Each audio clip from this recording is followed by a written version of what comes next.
फिर बनाया है लेजर का। इसके अंदर पूरा आप लेजर हिसाब किताब मेंटेन कर सकते हो। हर तरह का जो भी आप काम करते हो, फाइनेंस का, गेम का, हर तरह का इसमें हिसाब मेंटेन कर सकते हो। सारी पार्टियां बना सकते हो। कोई लिमिट नहीं है इसके अंदर पार्टी की। पार्टी का एजेंट भी बना सकते हो, एजेंट का हिसाब भी आ जाता है। ठीक है, पर वीडियो छोटी करने के लिए मैं सारी चीज़ नहीं बताऊंगा। जो मेन ऑप्शन है वो बता दूंगा, बाकी इसके अंदर और ऑप्शन भी हैं। सबसे पहले जैसे डैशबोर्ड है, इसके अंदर आपको सारा दिखता जाएगा, पूरा डैशबोर्ड आएगा। 6 दिन का आप ट्रायल देख ले सकते हो। कांटेक्ट कर सकते हो इस नंबर पे अगर आपको रिन्यू कराना है तो। उसके बाद यहाँ पार्टियाँ दिखेंगी, टोटल एजेंट्स दिखेंगे, टोटल ट्रांजेक्शन दिखेंगे, आज की ट्रांजेक्शन दिखेगी और टोटल बैलेंस जिससे जितना लेना है वो सब दिखेगा नीचे। रिसेंट जो भी आपने ट्रांजेक्शन करी होंगी वो सब आ जाएंगी। तो सबसे पहले हम पार्टी बना लेते हैं यहाँ जा कर के। जैसे ऐड पार्टी पे जाओगे तो यहाँ पर पार्टी नेम बना लिया, मान लो राम बना लिया। और उसका मोबाइल नंबर वगैरह डालना है डाल दो। ओपनिंग बैलेंस मान लो उसका ज़ीरो ही छोड़ दिया अभी के लिए, ज़ीरो डाल के सेव कर दिया। ठीक है। और एक और मैंने खाता बना लिया इसके अंदर विजय करके। ठीक है। अब विजय का मान लो मैंने ओपनिंग बैलेंस डाल दिया, अभी इससे 10,000 लेने हैं तो 10,000 का सीधा सीधा यहाँ पर आ गया। अब सेव कर दिया। ठीक है। अब ये दो खाते बन गए आपके। दो खाते बनने के बाद एक मैं बैंक का खाता बना लेता हूँ इसमें। बैंक का या फिर कैश का भी आप खाता बना सकते हो।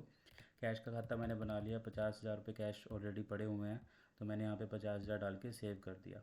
एक आप बैंक का खाता बना सकते हो। इससे क्या होगा कि आपको मान लो जो भी है बैंक वगैरह का उसका भी हिसाब मेंटेन रहेगा इसके अंदर। मान लो मैंने गूगल का खाता बना लिया जिसमें मेरे पास 40,000 रुपये रखे हुए हैं। अब मैंने सेव कर दिया। आप इसको एडिट भी कर सकते हो, डिलीट भी कर सकते हो। अब इसके बाद क्या है कि अगर आपको मान लो जो भी डेली आप किसी से पैसे देते हो या लेते हो, पेमेंट नहीं, जो भी किसी का मान लो आप कोई काम करते हो, ठीक है, किसी को आपने उधार दिया फाइनेंस का तो वो इसके अंदर डाल सकते हो। या आपका कोई गेम का काम है तो आपने उसके ऊपर बैलेंस खड़ा करना है कि आज का मैंने उससे कितना लेना है, आज की गेम का कितना लेना है। तो सबसे पहले आपने ट्रांजेक्शन में जाना है।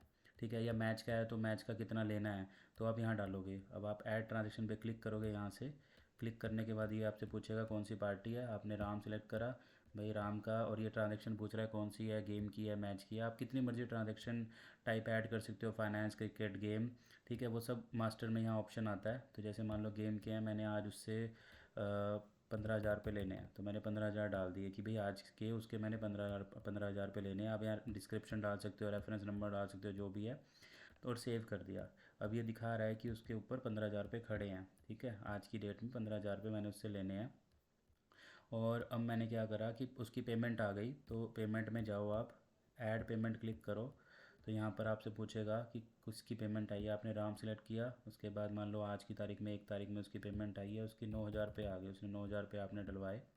उसके बाद आपने अपोजिट पार्टी सेलेक्ट करनी है, ये भी बहुत ज़रूरी है। अपोजिट पार्टी में आप क्रॉस एंट्री भी कर सकते हो कि अगर मान लो विजय से आपने लेने हो, विजय को आपने देने होते, ठीक है, या फिर आपने राम से आए हैं और सीधा विजय के पास चले गए हैं तो यहाँ से आप विजय सेलेक्ट कर सकते थे। तो आपको दो एंट्री करने की ज़रूरत नहीं है, एक ही एंट्री में काम हो जाता कि राम से आए 9,000 पे और विजय को चले गए अगर विजय को देने हैं तो।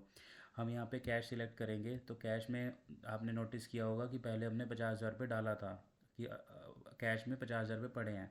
तो अब जैसे 9,000 रुपये राम से आए और सीधा कैश में हमने डाल दिए तो कैश का खाता भी अपडेट हो जाएगा कि कैश में अब 59,000 हो जाएंगे। ठीक है। तो मैं यहाँ सेव कर देता हूँ। सेव करने के बाद ये एंट्री हो गई। ये जो ब्लू कलर की एंट्री है मतलब ये हमने लिए हैं, अगर ये रेड कलर की होती तो मतलब दिए हैं। तो ये भी कलर कोडिंग भी कर रखी है इसके अंदर। अब आपने बैलेंस डाल दिया था, पेमेंट भी ले ली है, रिपोर्ट वगैरह में भी आपके पास यहाँ ट्रायल बैलेंस कि हर एक खाते का कितना बैलेंस पड़ा है आप देख सकते हो। पीएनएल में आपकी ये भी निकल जाएगा कि किस बंदे से कितना प्रॉफिट हो रहा है। इसमें सिर्फ इसमें पेमेंट का नहीं आता, इसमें प्रॉफिट लॉस का आता है कि अगर आप मैच का काम कर रहे हो या आप गेम का काम कर रहे हो तो उसमें जितनी भी पार्टी हैं आपको कौन सी पार्टी प्रॉफिट दे रही है, कौन सी लॉस दे रही है, आप पूरे उसमें डिटेल में जा कर के चेक कर सकते हो। पूरे महीना सेलेक्ट कर लो 1 तारीख से लेके 30 तारीख। और आप जनरेट करोगे तो यहाँ पे पूरा नाम आ, जैसे मैं यहाँ पे जनरेट रिपोर्ट करता हूँ तो ये दिखा रहा है कि आपको 15,000 रुपये का प्रॉफिट है क्योंकि हमने एक ही एंट्री करी। राम से 15,000 रुपये लेने थे तो ये दिखा रहा है 15,000 रुपये आपको प्रॉफिट हुआ है।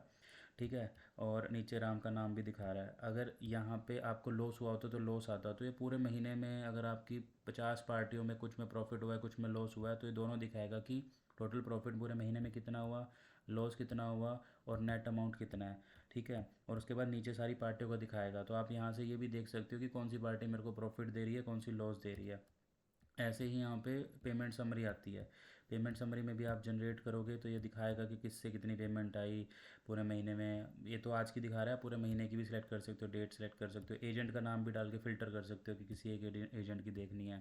देखो भी यहाँ पे दिखा रहा है कि राम से, क्योंकि हमने आज 9,000 रुपये लिए हैं, उसकी पेमेंट आ गई है, तो 9,000 रुपये लिए और कैश में 9,000 रुपये जमा हो गए। ठीक है, तो ये उसकी भी पूरी डिटेल दिखाता है कि किससे आए, किसको दिए। अब मैं आपको ना बैलेंस दिखा देता हूँ फटाफट कि पार्टी का, जैसे ये देखो कैश में हमारे पास 50,000 रुपये यहाँ ओपनिंग बैलेंस था, क्योंकि 9,000 रुपये राम से आ गए तो ये 59,000 दिखा रहा है कि कैश का बैलेंस 59,000 है। और राम का जो पेंडिंग बैलेंस है वो 6,000 रुपये है। आपको याद होगा कि पहले 15,000 थे, 9,000 रुपये उसकी पेमेंट आ गई, अब 6,000 रुपये आपके रह गए। तो इस तरह से आप पूरी उसकी ना वो पूरा सॉफ्टवेयर अलग अलग पार्टी के हिसाब से, अलग अलग एजेंट के हिसाब से देख सकते हो, और जितने मर्जी तरह का आप काम करते हो सारा इसके अंदर पूरा बन के आ जाएगा।